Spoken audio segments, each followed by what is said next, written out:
নম্বর যেটা অংশ, তার নাম দুনিয়াতে যত নবী এসেছেন তাকে বিশ্বাস করা। ইমানের 6টি অঙ্গ, তার ভেতরে 4 নম্বর যেটা অঙ্গ, তার কি বললাম, যে আমাদের নবীর আগে যত নবী এসেছেন সকল নবীকে বিশ্বাস করা। এতে লাভ কি? লাভ হলো এই, মুসা নবীকে বিশ্বাস করলে তার জীবনে যা ঘটেছে তাকে বিশ্বাস করব, এবং সেখান থেকে কিছু শিখবো, কিছু জানবো। আর ওকে যদি বিশ্বাস না করি তাহলে ওর জীবনে যত কিছু ঘটনা প্রবাহ ঘটেছে একটাও বিশ্বাসযোগ্য নয়। কাজে ওখান থেকে শিখলাম কি? ঠিক এই রকমের নবী ইব্রাহিম আলাইহিস সালাম, ও আমাদের নবীর আগে, তাকে যদি বিশ্বাস না করি তাহলে নবী ইব্রাহিম ও যদি অবিশ্বাসের পাত্র হয়, নাউজুবিল্লাহ, তাহলে উনার জীবনে যত কিছু ঘটেছে সেগুলোকে কেন্দ্র করে আমাদের সেখান থেকে জানার এবং মানার কিছুই নেই। এই জন্য আল্লাহ তাআলা আমার নবী বলছেন যে আম্বিয়ায়ে কেরামকে বিশ্বাস করতে হবে এবং তাদের জীবনীতে যা কিছু ঘটেছে সেগুলোকে আমাদেরকে মানতে হবে। সংক্ষেপে বলি, আজ বিভিন্ন নবীর কথা বাদ দিয়ে নবী ইব্রাহিমের 2-4টা কথা কেন বলতে গেলাম?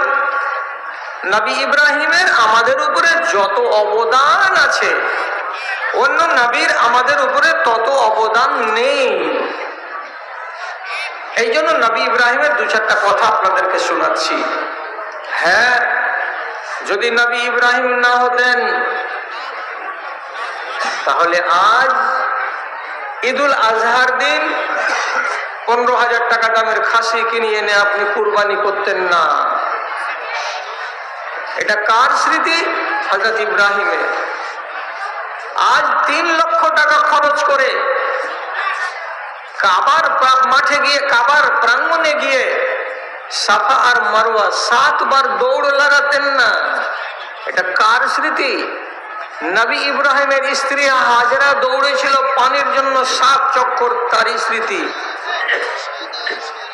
যখন এটা আপনার হয়ে যাবে, ওই ক্লান্ত শরীরে জমজমের পানি 1 গ্লাস পান করবেন ইন্দারার পাশে গিয়ে, কার স্মৃতি? নবী ইব্রাহিমের বেটা ইসমাইলের পায়ের এড়িতে যেটুকু খাল হয়েছিল সেই জায়গাতে তো আল্লাহ রাব্বুল আলামিন জমজমের ইন্দারা বানিয়েছিলেন। তাহলে তার সাথে তো সেই স্মৃতি বিজড়িত। আপনি যে পাথর মারতে যান 3 দিন, 3টা বুথকে ভাগ করে করে 7টা করে যে কাঁকর মারি আমরা হজ করতে গিয়ে, কার স্মৃতি? নবী ইব্রাহিমের। তাহলে ইব্রাহিম নবীকে যদি আপনি না বিশ্বাস করেন তো বাদ বাকি তার জীবনের এই স্মৃতিগুলোকে আপনি কেন বিশ্বাস করবেন? আর যেখানে আমরা বিশ্বাস করে চলেছি, তাহলে নবী ইব্রাহিমের উপরে আমাদের পূর্ণ ঈমান থাকতে অসুবিধাটা কোথায়? জি হ্যাঁ, তিনি আমাদের আরো উপকার করে দিয়েছেন। কি করেছেন লক্ষ্য করুন। মরবার আগে তিনি কয়েকটা দোয়া করেছিলেন। আজ আপনাদের সামনে মাত্র 2টা দোয়া উনার সামনে আনছি। 1 নম্বর দোয়া, তিনি মরবার কালে দোয়া করছেন আল্লাহর সামনে। তো তার দোয়াগুলো কবুল হয়েছে আল্লাহর দরবারে, আর তার ফল আমরা পাচ্ছি। কি দোয়া করছেন? রব্বানা ওয়াবআস ফীহিম রাসূলাম মিনহুম ইয়াতলু আলাইহিম আয়াতুকা। হে আমার মালিক আল্লাহ, আমার মরে যাওয়ার পরে এই আওলাদগুলোর মধ্য থেকে তুমি এদেরকে নবী দান করো, যেই নবীটা এসে তোমার আয়াত পড়ে পড়ে শোনাবে, তাদের অন্তরের ময়লা দূর করবে, তাদের পরিষ্কার করবে, তাজকিয়া করবে, এবং তাদেরকে কোরআন মাজিদের তিলাওয়াত করে করে শোনাবে। তারা নিজেদের জীবনটাকে ধন্য মনে করবে, তারা কামিয়াব হবে। এদের মধ্য থেকে একটা নবী দেন। তো বেটা তো বেঁচেই আছে, নবী ইসমাইল। ইসমাইলের জন্য এটা আল্লাহ নবী দোয়া করছেন না। যখন কাবাতে রেখে গেলেন বিবিকে এবং ছেলেকে রেখে দেওয়ার পর তিনি দোয়া করছেন ইব্রাহিম নবী নিজের নসলের নামে, যে এদের মধ্যে থেকে একটা নবী দিবেন। আর আরো দোয়া করেছেন। তাহলে নবী ইব্রাহিম দোয়া করলেন কতদিন আগে, আর নবী আমরা পেলাম কতদিন পরে? তাকান এদিকে। ইব্রাহিম নবীর পর থেকে ইসমাইল, ইসমাইলের পর থেকে বংশকে যখন এক এক এক করে গণনা করা যাবে, ৩১ নম্বর ব্যক্তিটা যিনি নিচে আসবেন তার নাম হবে আব্দুল্লাহ। তারই ঔরসে, তার স্ত্রীর পেট থেকে আল্লাহ রাব্বুল আলামিন আমার নবীকে জন্ম দিলেন। তাহলে কতটি লোক গত হলো মাঝখানে? ৩১ জন লোক গত হওয়ার পরে আমার নবী মক্কা নগরীতে জন্মগ্রহণ করলেন। কতদিন গ্যাপ পড়ল? ইব্রাহিম আলাইহিস সালাতু ওয়াস সালাম থেকে আমাদের নবী জন্মগ্রহণ করা পর্যন্ত দুনিয়ার বয়স হলো ৪৫০০ বছর। তাহলে দোয়া হয়েছে ৪৫০০ বছর আগে, আর কবুল হচ্ছে আজ ৪৫০০ বছর পরে। কতটি দাদা গত হলো, বেটা গত হলো? ৩১টা। তো ৩১টা লোক যদি ১০০ বছর করে বাঁচে তো ৩০০০ বছর হয়। ৪৫০০ বছর কি করে হয়? এটার হিসাব সোজা। কি করে? আল্লাহ রাব্বুল আলামিন আগেকার নবীদেরকে বয়স বেশি দিয়েছিলেন, আর এই বয়সগুলোকে ধীরে ধীরে কমাতে কমাতে নিচু দিকে নিয়ে চলে আসছেন। এমন পর্যন্ত কি আল্লাহ রাসূল বলে দিচ্ছেন নবী ইব্রাহিম ১২০ বছর বয়সে, ১৮০ বছর বয়সে নিজে কুলহাড়ি দিয়ে আর একখানা শুকনো কাঠ নিয়ে নিজের লিঙ্গের মাথাটাকে রেখে দিয়ে নিজেই খাতনা করে দিয়েছিলেন। অন্য কোনো লোককে ডেকে আনেন নাই। ১৮০ বছর, ১২০ বছর বয়সে খাতনা হয়েছে, তারপরে তিনি ৮০ বছর আর বেঁচেছিলেন। তার মানে নবী ইব্রাহিম দুনিয়াতে ২০০ বছর বেঁচেছিলেন। তাহলে বয়সগুলো গোড়ান। তারপরের গুলো বাঁচলো ১০০ বছর, ১৫০ বছর, তারপরের গুলো বাঁচলো ১৩০ বছর, তারপরের গুলো বাঁচলো ১২৫ বছর। এই করে ১০০ থেকে বেশি, ১০০ থেকে বেশি বেশি কমতে কমতে কমতে কমতে আব্দুল্লাহ পর্যন্ত এলো।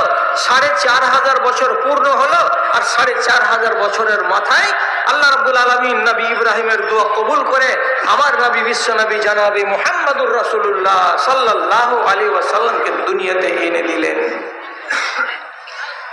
এইবার তিনি আরেকটা দোয়া করেছিলেন। তার দোয়াতে লেখা ছিল কি, বলা ছিল কি?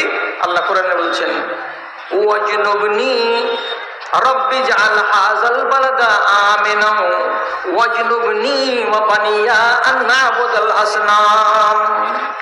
এ আমার মালিক আল্লাহ, আমি তোমার কাছে দোয়া চাই এই শহরটা অর্থাৎ মক্কা নগরীটা যেন নিরাপত্তার শহর থাকে, এখানে যেন লুটতরাজ না থাকে, এখানে যেন মারামারি না থাকে, এখানে যেন হানাহানি না থাকে, এখানে যেন শান্তি শান্তি ওয়ানাবিল শান্তি থাকে।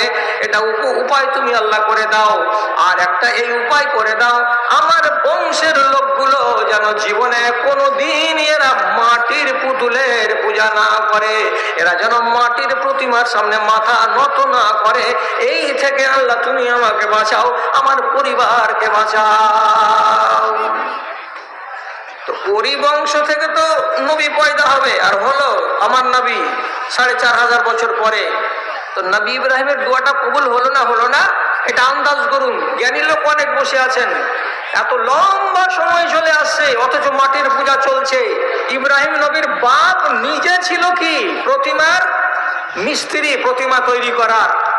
সে যুগ থেকে তো চলেই আসছে মাটির পূজা, মাটির পূজা, মাটির পূজা, মাটির পূজা। আজ পর্যন্ত নবী যে এলেন তো নবী যেই বংশের ধারা থেকে আসছেন, ইতিহাসে বারবার প্রমাণ মিলছে। কি বলে? ওরা ধর্ম হারিয়ে দিয়েছিল, এটা ঠিক কথা। ওদের সামনে ইব্রাহিম নবীর মিল্লাত বাকি ছিল না, এটা ঠিক কথা। কিন্তু ওরা শেষ পর্যায়ে এসেও জীবনে কোনোদিন এরা মাটির প্রতিমার পূজা করে নাই। আব্দুল্লাহ নিজে মাটির প্রতিমাকে পূজা করেনি। নবীর মা জীবনে জাহেলিয়াতের যুগে কোনোদিন মাটির প্রতিমা পূজা করেনি।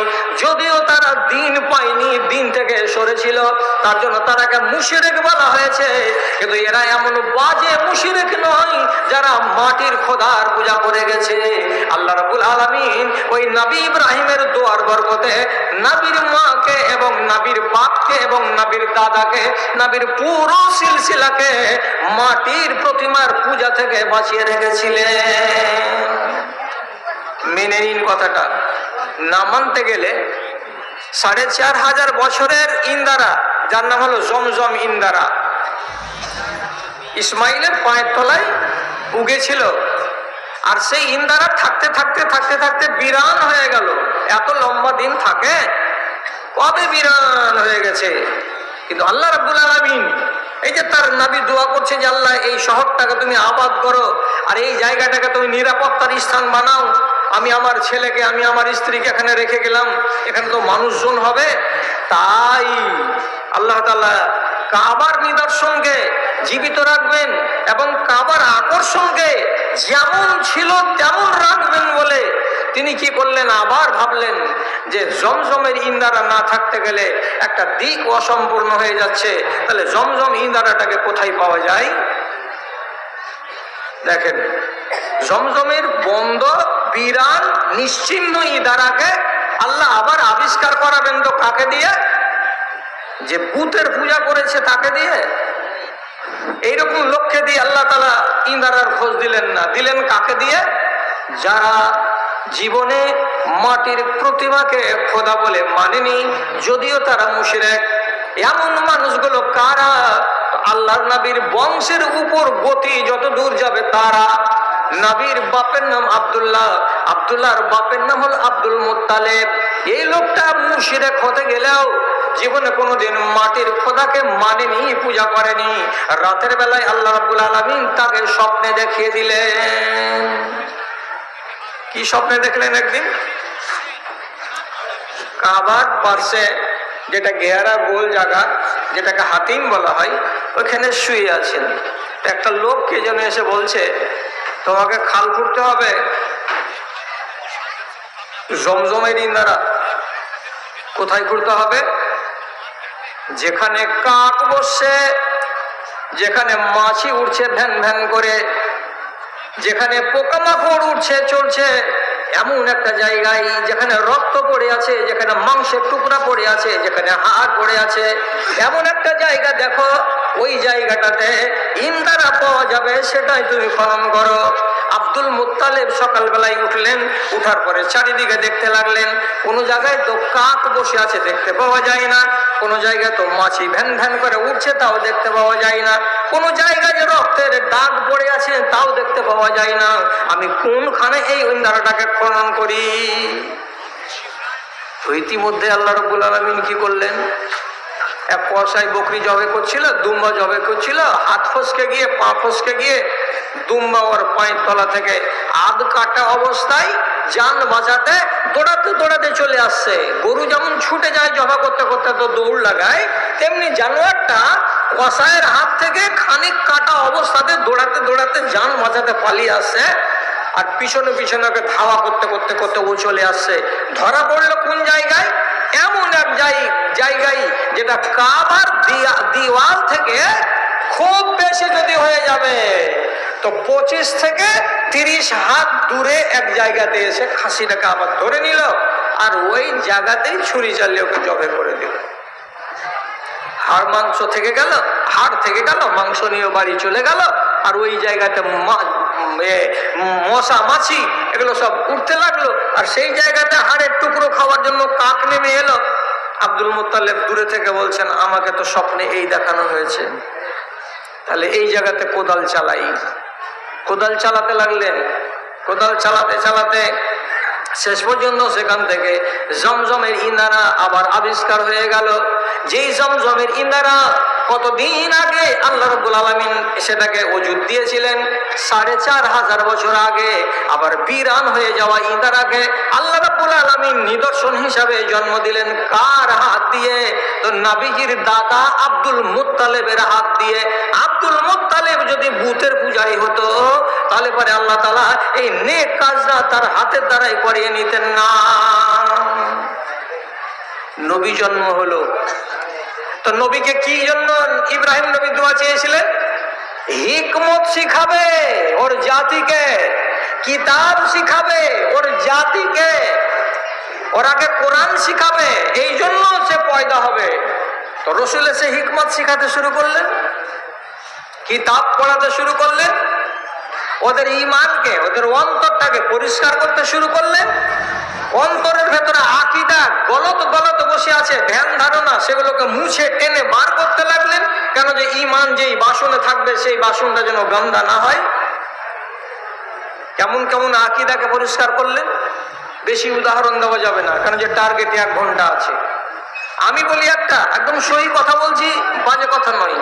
কি আগেকার লোকেরা নবী যেদিন নবী হচ্ছেন তার আগে পর্যন্ত যদি হজে আসতো, তো হজ করতে এলো, হজটা শেষ করে দিয়ে যখন বাড়ি যাবে, 2 মাইল দূরে এক জায়গাতে খাড়া হয়ে যাবে, ওখান থেকে খবর পাঠাবে, বেটা আব্দুর রহমান আমি বাড়ি চলে আসছি, বাড়ির দরজা যেটা দিয়ে বেরিয়েছিলাম ওটা দিয়ে ঢুকবো না, ওটা দিয়ে তো কত বেরিয়েছি পাপ করেছি, কত ঢুকেছি পাপ করেছি, আর নেকি করে পাপ হয়ে বাড়ি আসবো, তো ওই ঘুরে ফিরে পাপ করা দরজা দিয়ে বাড়ি যাবো, এটা হবে না, নতুন একটা দরজা খুঁড়ো। বাড়ির পিছন সাইডে আর একটা নতুন করে দরজা খোঁড়া হতো, আর ওই দরজাটা খুঁড়ে দিয়ে সেই দরজা দিয়ে নতুন হাজী সাহেব প্রবেশ করতো, আর হাজী সাহেব বের হতে গেলে ওই দরজা দিয়েই বের হতো। আগেকার দরজাটা বাদ, এটা দিয়ে আর আসা যাওয়া বন্ধ। এটা কিসের আকীদা? ওদের আকীদা এটাই যে এই দরজা দিয়ে চলেছি তো কত পাপ করেছি, আর এই দরজা দিয়ে আসছি যাচ্ছি এই জন্য যে আমি পবিত্র হয়ে এসেছি, এরপরে আমি আর পাপ করব না, তার জন্য বাড়ির পিছন সাইডে দরজা। এই আকীদাকে আল্লাহ নবী নষ্ট করার জন্য বললেন। কোরআনে আয়াত নাযিল হলো, লাইসাল বিররা আন তাতুল বুয়ুতা মিন যুহুরিহা। ও আমার নবী, আপনি এই লোকগুলোকে বলে দেন তোমার ঈমানের দরজা যেটা অন্তর, সেটাকে পরিষ্কার করে যদি দাও, সারা দুনিয়ার যত ঘর বাড়িতে দরজা আছে সবই পাক আছে। তোমার মাটির তৈরি করা দরজা কোনোদিন নাপাক হয় না। যতই গুনাহ করে তুমি যাও আর যতই তুমি নেকি করে যাও, সবই সমান। কাজে ডবল করে দরজা বানাতে হবে না। যেটাই একটাই দরজা বাড়িতে আছে সেই দরজা দিয়েই তোমাকে যাতায়াত করতে হবে। তোমার মনের ভেতরে যে কালি পড়ে আছে, তোমার আকীদা যে বিনষ্ট হয়ে আছে, এই আকীদাটাকে তোমাকে বদল করে নিতে হবে। বদল হয়ে গেল। আমাদের দেশে অনেক রেওয়াজ আছে, আমাদের দেশে অনেক রেওয়াজ ছিল, আল্লাহ দয়াতে সব আস্তে আস্তে আস্তে আস্তে উঠে গেছে। বিশেষ করে মা বোনদের ভিতরে যেগুলো রেওয়াজ ছিল আর বলিয়েন না। আমার মামু হাবিবুর রহমান জানে, আমাদের গ্রামে একটা কানা আছে, ওর নাম রাফিক। তো ওর মাকে ওর নানি বলেছিল পিঠা খা, কিন্তু যে পিঠার মুখ ফেটে গেছে ওই ফাটা মুখের পিঠা খাবি না, না তো তোর পেটে ছেলে আছে, ছেলে কামাইবে। এই শালা আজগুবি কথা। ছেলেটা যদি পয়দা হলো তো শালা কানা। তো ওর নানি ওর মাকে মানে কিলাইবের লাগা তৈরি হয়ে গেছে যে হারে খানগি, তুই কি লুকিয়ে পিঠা খেয়েছিলি নাকি, মুখ ফুটা পিঠা, তোর পহিলা ছেলে এরকম করে কানা কেন হইলো? তো পিঠার সাথে চোখের কি সম্পর্ক আছে যে কানা হবে না চোখ ফুটা হবে, কি হবে? আকীদা, আকীদা মুছে গেছে। এই বেটি ছেলেগুলোর মার আগে জিজ্ঞেস করবেন, ছেলে হওয়ার পরে 7 দিন যে ঘর থেকে বেরোয় না, তো পিসাব পায়খানার জন্য বের হতে গেলে আগেকার মেয়ে ছেলে পেলে বাইরে যেতে গেলে এখানে লোহা হাতুড়া, নাহি কুর্নি, নাহি দাও, নাহি কাচিয়া, নাহি খুরপি, নাহি পাসনি, এখানে হাতে করে কানটার দিকে যেত। এই লোহা কান হাতে কেন থাকে? ওরাই জানে ফতুয়াটা। এই লোহা হাতে করে যদি বাইরে যায় তো এই ছেলের মাকে চোরাচুন্নিতে ধরতে পারবে না, আর ছেলেটাকেও চোরাচুন্নিতে ধরতে পারবে না।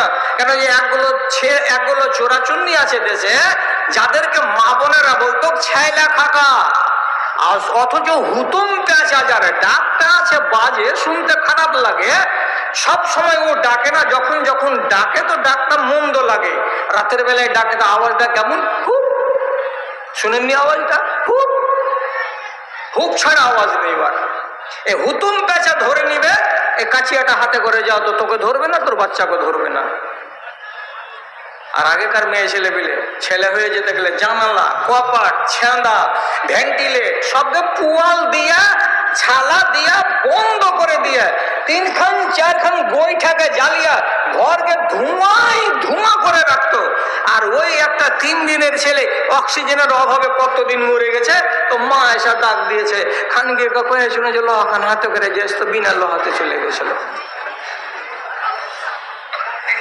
দোষ দেয় কার? তো বাহিরকার।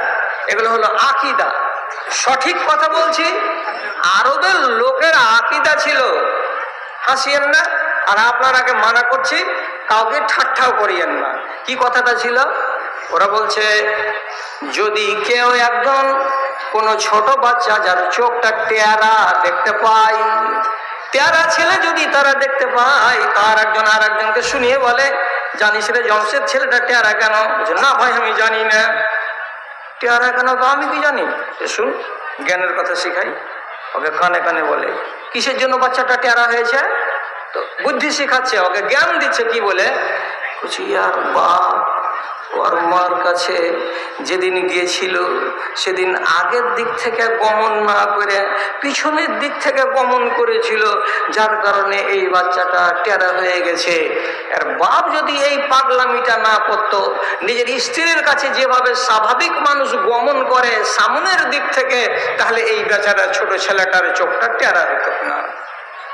মুখ ঝেঁকেছে, ঠিকই করেছিস, সারা এইরকমই ছিল ওর বাপ। তাহলে